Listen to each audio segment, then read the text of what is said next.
राजस्थान की सरकार का दूसरा बजट,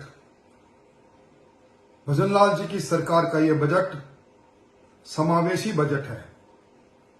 इस बजट के अंदर जहां एक और राजस्थान की आधारभूत संरचनाओं को मजबूत करने का प्रावधान किया गया है, वहीं हर वर्ग को राजस्थान के अंदर उसकी क्षमता के अनुसार काम करने का अवसर मिले, इस प्रकार का वातावरण बनाया गया है। आज दुनिया जिससे चिंतित है, हमारा बिगड़ता पर्यावरण, हमारी धरती की कम होती उर्वरा शक्ति, केमिकल का उपयोग, प्लास्टिक का उपयोग, इन सबको समावेश करते हुए देश में पहली बार भजनलाल जी की सरकार ने ग्रीन बजट प्रस्तुत किया है। उसमें 27,000 करोड़ से ज्यादा का प्रावधान किया है।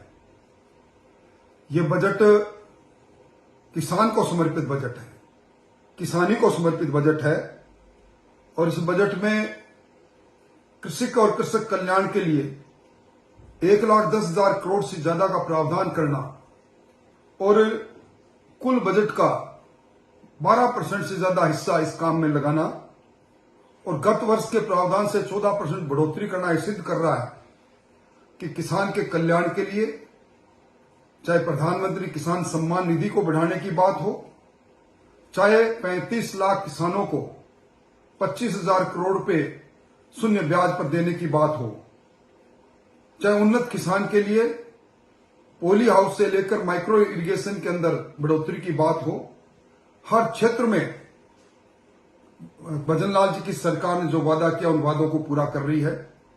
राम सेतु परियोजना अब धरती पर उतर नहीं रही, तेजी से चल रही है।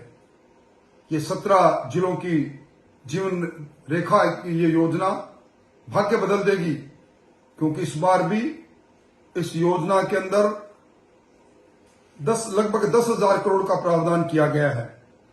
सबसे बड़ी बात है पूंजीगत व्यय, जिससे राजस्थान की आधारभूत संरचना ही मजबूत होती है। उसमें 40% की बढ़ोतरी निश्चित तौर पर विकसित राजस्थान की आधारशिला को रखती है। राजस्थान की खुशहाली का प्रतीक राजस्थान की जीएसडीपी और उसमें 16% की बढ़ोतरी, और उसका आंकलन भी 15वां वित्त आयोग की उस गणना के अनुसार हुआ है। मैं समझता हूं कि ये सब संकेत राजस्थान के उस इकोनॉमी की ओर जो $350 बिलियन की होगी, उस ओर बढ़ते कदम है। मुख्यमंत्री मुफ्त बिजली योजना के अंदर 150 यूनिट, और वो भी प्रधानमंत्री सूर्य योजना के साथ जोड़कर टीएसपी क्षेत्र के अंदर बड़ा प्रावधान।